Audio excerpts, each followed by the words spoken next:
Okay. I think this should about get us going here anyway. One of the things I'm going to cover today on this little broadcast, if we're going to call it that, is, once I get some things shared here.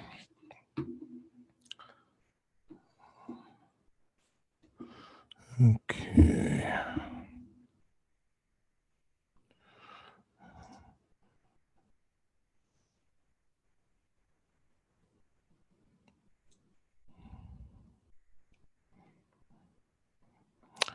Since I don't do this very often, especially solo, it's going to take me a minute to get caught up here.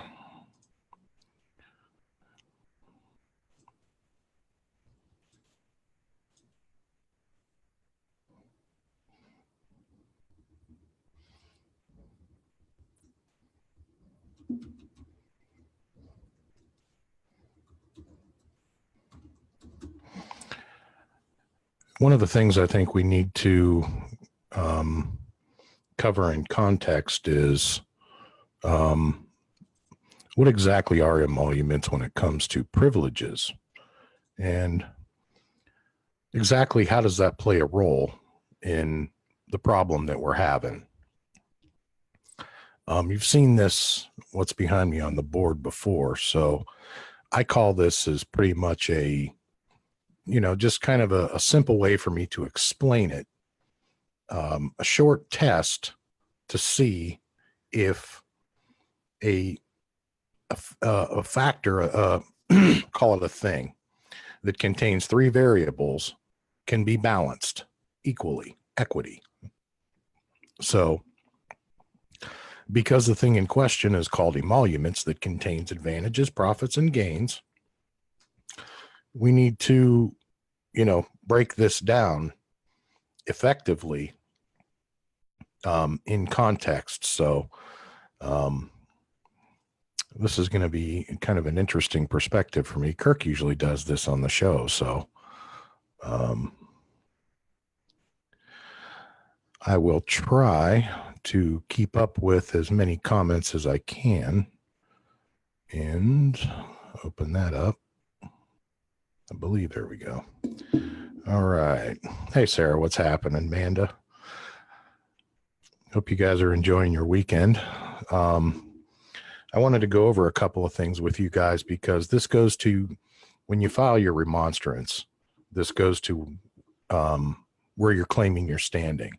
Now, I know because Mandy Marie has changed her status and her standing. So ultimately speaking, she's changed jurisdiction. So when you remonstrate, remember, you're not remonstrating into the representative democracy anymore. You're remonstrating into the bare bones republic. So now this goes to, you hear a lot of people talking about, is there still a republic? What does it mean? What's the difference between it and the corporate representative democracy, and what does it look like? Okay, in the republic model, which is where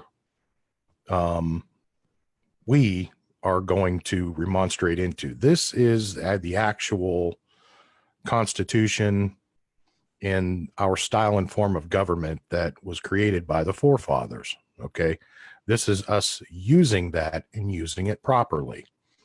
So when you petition, that's why you petition into the legislative branch. You'll notice there is no bar association here, right? Your grievance is with something within this republic, whether it's executive, judicial, legislative, or some combination of the three. Okay. And this, every one of these positions, whether it's a judge, whether it's the president or vice president, whether it's a legislator of any form, those positions are called emoluments. That's what they're called in law. And one of the main reasons why we know that the corporate entity, this representative democracy, has inserted itself with the authority, power, whatever you want to call it, to legislate for us in all cases whatsoever. And we've talked about that on the show as a declared act of tyranny, and why many of us are having as many problems as we've had. So I know I've been over this before, but I wanted to kind of use this as a recap to, kind of give you guys the idea of what exactly it is we're talking about. So let's go back to the actual republic itself and say, okay, because the process, it's due the people. Now, whether you're in a position of emolument or whether you're not, okay, those of us who are in positions of emolument, and that is where I've said, okay, we're going to talk emoluments. Well, I have a couple of those myself, and the one that I've shown here was the that fiduciary license that I pulled out of escrow to solve this problem, as well as my notary credential. Now, here's where that becomes key. That agency license that I carry, pardon me, was created by the legislative branch. Okay, so that's my connection, my standing with the legislature. My standing with the executive branch is my notary credentials. Okay, so now I have, at this point in time when E-Clause was still becoming created, okay, was basically where I said, okay, we have loss prevention, right? Connected to and reporting to the legislative and the executive branches, knowing that the trespasses were happening in the judicial branch. Okay, so at this point in time, it could be argued that the court was feeling that I had them surrounded. So the only defense they really had was to grant me standing. And that is in the form of this mandate. I think it's in this document here somewhere. Don't ask me to remember it. But they said, okay, if we're going to do this, you're going to show us what this thing is you do in the private sector that's called loss prevention. We want you to stand here. Here's your mandate. So moving forward. So that's kind of the short version of how my company was created, knowing full well that, remember, I had no interest in playing court. I never wanted to play court. I still don't want to play court. I want to go back to doing the thing I was doing before all this court crap started. Right. So, and again, I was very clear about that, which is why they said, okay, let's stick with this particular case in the here and the now. So, and I've covered that, which is why they changed the case style to them versus me to me versus them, because there again, the judge is knowing that I am following the agency practice as written in the, by the legislative branch. Okay. Following due process of law, reporting those, everything to the executive branch. In other words, there's full disclosure between the legislative and the executive branches. I have full disclosure in everything that I do. So what I tell the legislative branch, I also tell the executive branch. And now, because of this judicial mandate, I am also telling the court. Okay. And because this is a position that has only been held since the creation of this representative democracy by these folks known as the Bar Association, I said, that's a monopoly. You can't do that. How many times has the court said you can't do that? And again, they've agreed. So that's the reason that this four-pillared corporation outside of government is still learning what I do. And fortunately for many of you, they're in the same predicament you're in. So that's actually not necessarily a bad thing either, by the way. So The good news is when you're talking about your emolument, your position in standing as an advantage, okay? Um, it's, for me, I look at it this way. I talk about this a lot as far as the corporate structure is concerned. I'm going to stop sharing this for a second so you can see the board behind me. See, I have emoluments written going, kind of upward. And the reason I did that was because, I wanted to illustrate that, as you move up the ladder, right? That's the corporate structure. You start at the bottom and you work your way up. I've worked my way up and back down this ladder so many times. I've worn out more pairs of shoes than I even care to remember to articulate. So, finding out that my actual process that I've followed throughout the course of my career actually comes from our history. Again, another surprise. It's just how things work. Some things just happen to work out that way. So it just, it is what it is. So going back to the document here. So if we're going to decide what is in an emolument, okay, well, first of all, we have to define it.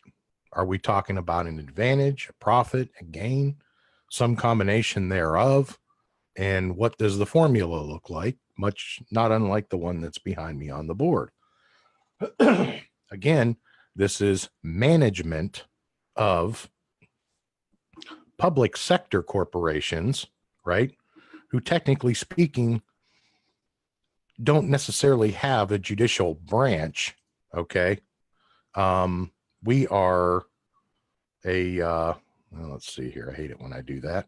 There we go. We have our executive or CEO, our legislative, or which is our board of directors, and they collectively make decisions. Okay. Judgment calls. Okay. So there's not necessarily a judge, but there are judgment calls that are made.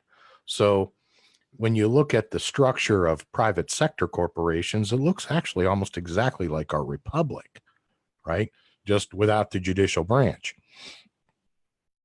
What we do is we have this legal department that we take the information after we, put it together, and, we go through our debates based on the criteria, which looks exactly like the Mason's manual, by the way.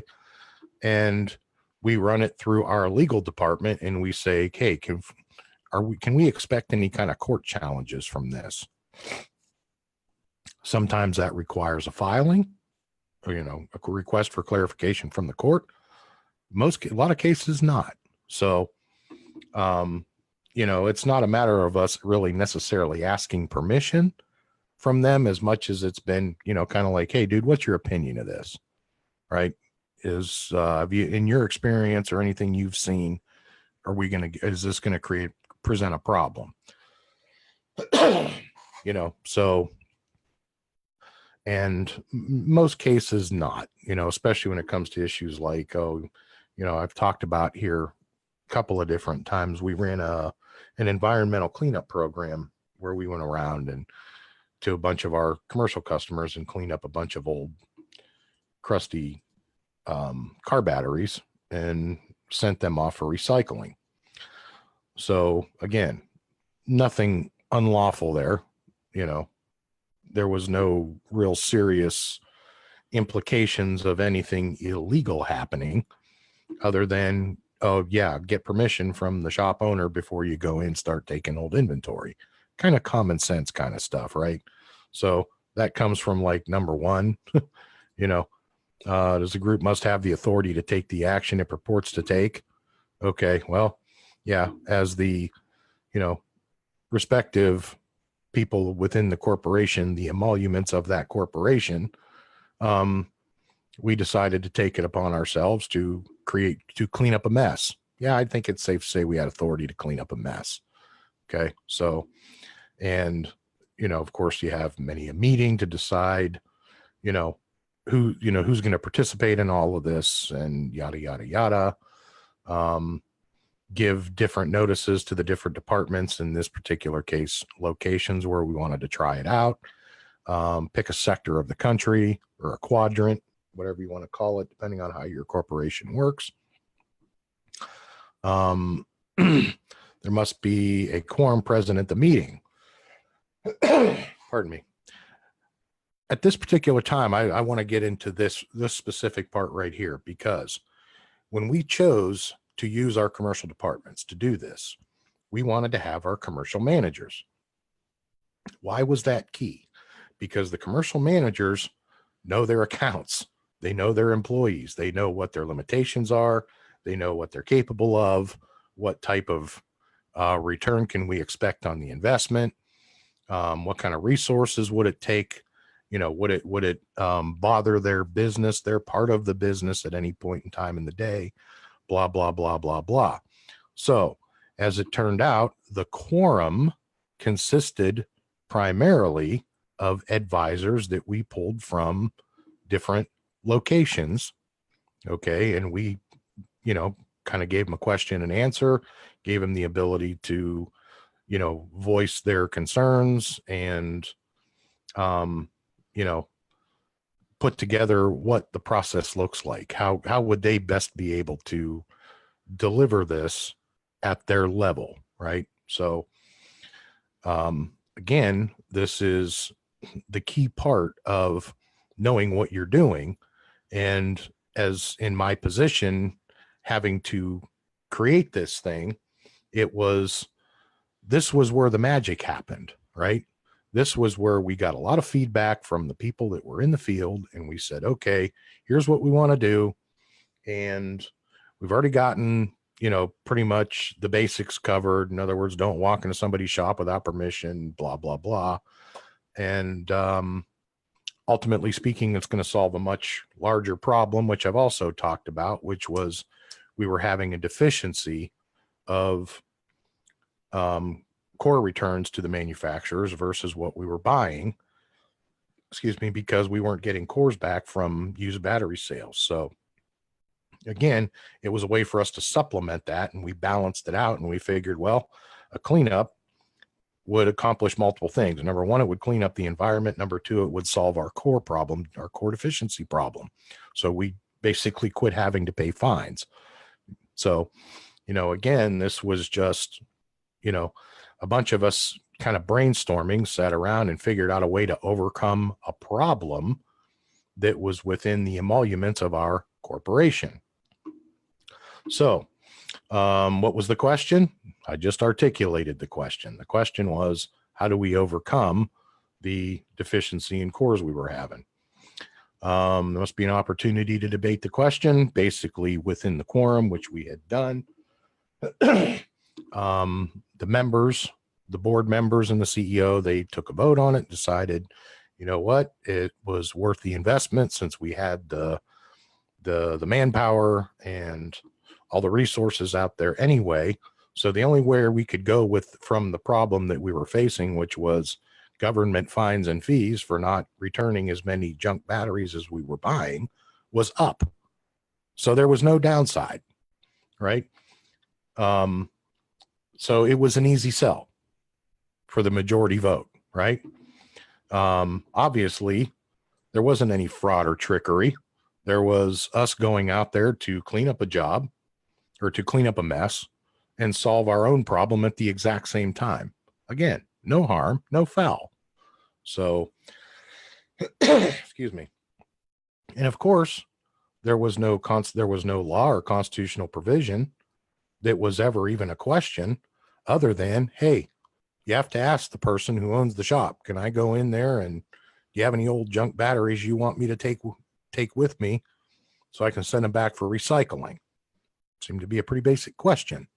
So the applicable law was environmental protections, right? EPA stuff. So not only did it not violate, it was in compliance with, right? So this is what I'm saying. That's why when I discovered that a lot of the decision making that goes on in multinational corporations was exactly the same process that's right here in front of us it was like, oh, you mean to tell me I got to do this job again? Oh, Jesus. Well, if I'm gonna do it, let's do it right. So I said, okay, because of these advantages, these positions that I have, let me go back to that real quick. My position and standing with my notary from the executive branch. What the heck is that all about? Why is that doing that? Let's try this again. What the hell? Well, anyway, the point is yeah, there we go. Well, we had it anyway. Okay, that's weird. Program quirk. But because of the position that I had with the executive branch, which is that notary position I had in the legislative branch, which is the agency practice, that's full disclosure, right? You've heard me say that 1,000 times, if not 1,000,000 times. Stumbling across this problem, this word, and what it meant in context was like, okay, well, now we know what it's called in law.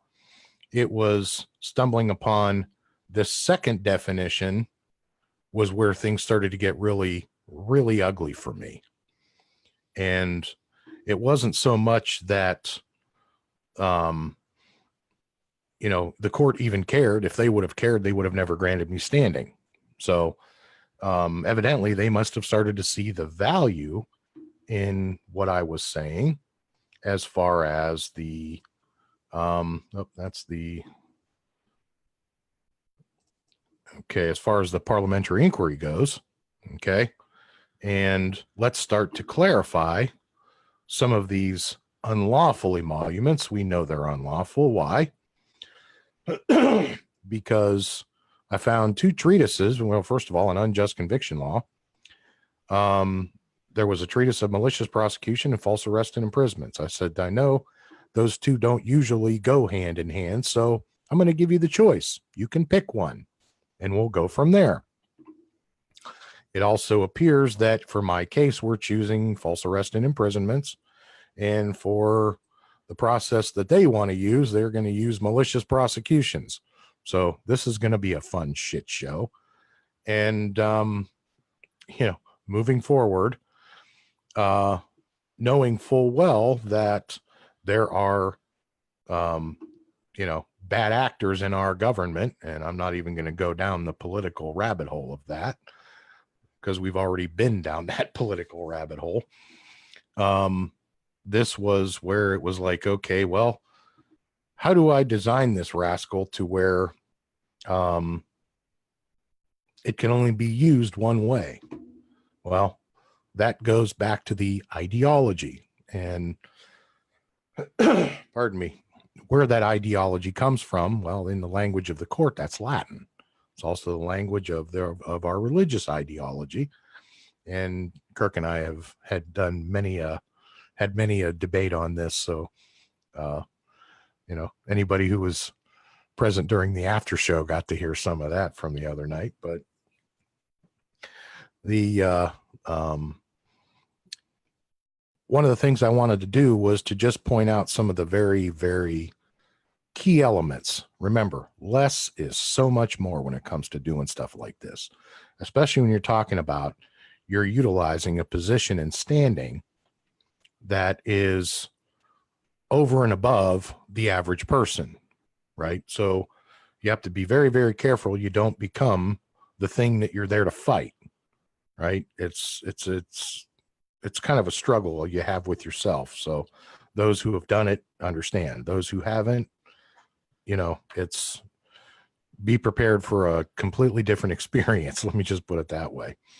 So it was, the following is what has transpired in the lower family court in this case, through these defective practices. Remember, we're talking about defective practice, which is, establishes this negative nexus, and within the nexus, right, within the brackets, a significant portion of evidence and testimony corrupted or tainted and not based in truth or facts, right? Well, we already know there's a maxim of law that states the lie is to go against the mind. So now we know where, in context within this nexus, the negative effects, all this negativity, is having its deleterious effect on public trust in government. Almost seems stupid proof, doesn't it?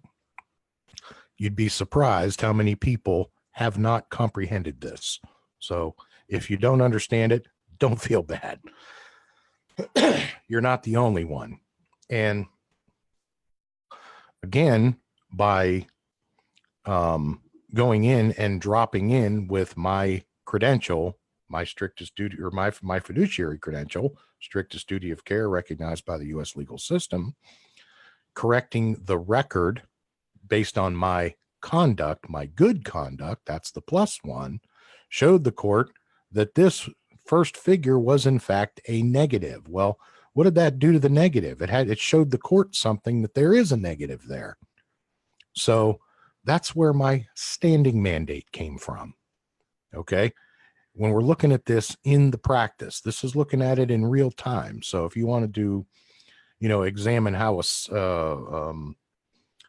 cylinder fires in real time in a 4-stroke engine, this is a good example, good breakdown of that.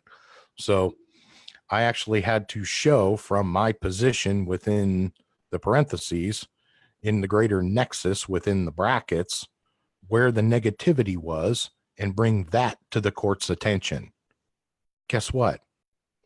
3 pretty smart judges understood this. And because they understood this, we have started to gain a momentum, and which is one of the main reasons why I do things very meticulously, as I'm sure you can pretty much figure out. I am very meticulous when it comes to my work, probably to a fault, probably why I also ended up divorced. But again, I digress. So in putting this into perspective, the implementation of E-Clause LLC as an independent practice, citing Federal Rules of Civil Procedure 14, and 37, this report can be explained mathematically as follows. Knowing that there's so much negativity within the nexus, okay, and that's always going to come out to be a positive one, the only thing to do is to introduce the observer's report, right? The outside report, in showing that -1 is not equal to 1. And that's not in this particular version of it, but it is within the main document. So when it comes to my position and standing, again, where can you point to? I pointed at, when I started, I had my notary credential and that thing that was in mothballs, that fiduciary element. And I said, I'm going to pull this out pursuant to the Executive Order 13781. And I've shown that on the show. And we're going to bring this and show the entire republic this thing, right? We're going to show this thing, the deleterious effects and why people don't trust their government. That was the reason that I did this, was to basically, I don't know, figure out a way to show them what I believe to be common sense. But then there again, applying logic and reason to an illogical problem, or solving an illogical problem with a logic problem, call it whatever you want, seemed to be, at least for me, the only way that I could do this from, based on my knowledge, my experience, yada, yada, yada, yada, yada. And I know there are still plenty of people out there that don't understand it. Pardon me. But again, those that do, once we get this going, I'm expecting there's going to be a whole lot of, first of all, former attorneys who were disbarred for telling the truth are going to figure out how to duplicate what I did. And I hope they do. And I do hope they get their lives back, because guess what? if they were suspended or disbarred for telling the truth, they should be allowed to practice. So, again, this is each element of this comes from, our legal maxims or our ideology, right? 2 principles there, 2 principles here. And as it grew and expanded, those 2 went to 4.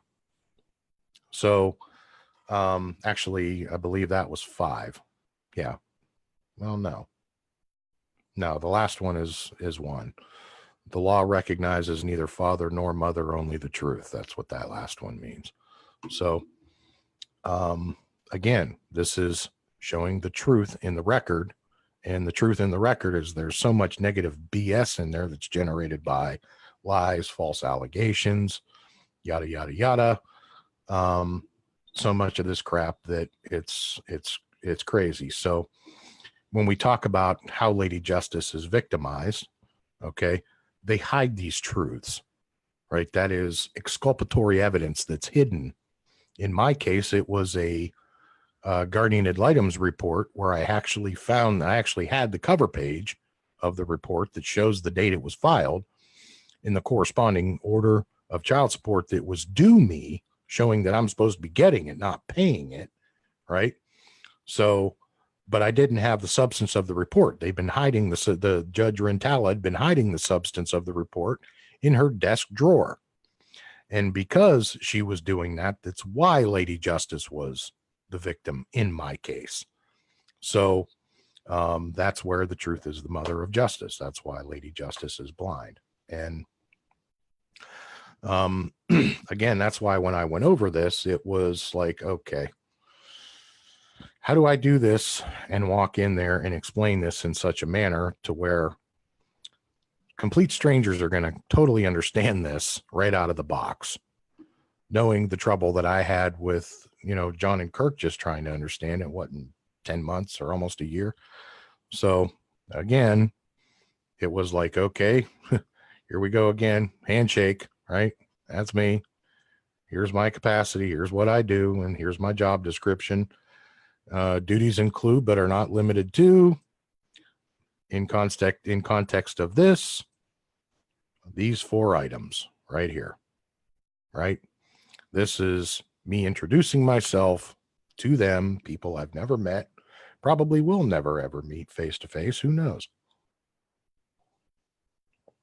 Stranger things have happened, right? But yeah, I know, Ginger. I don't trust them either.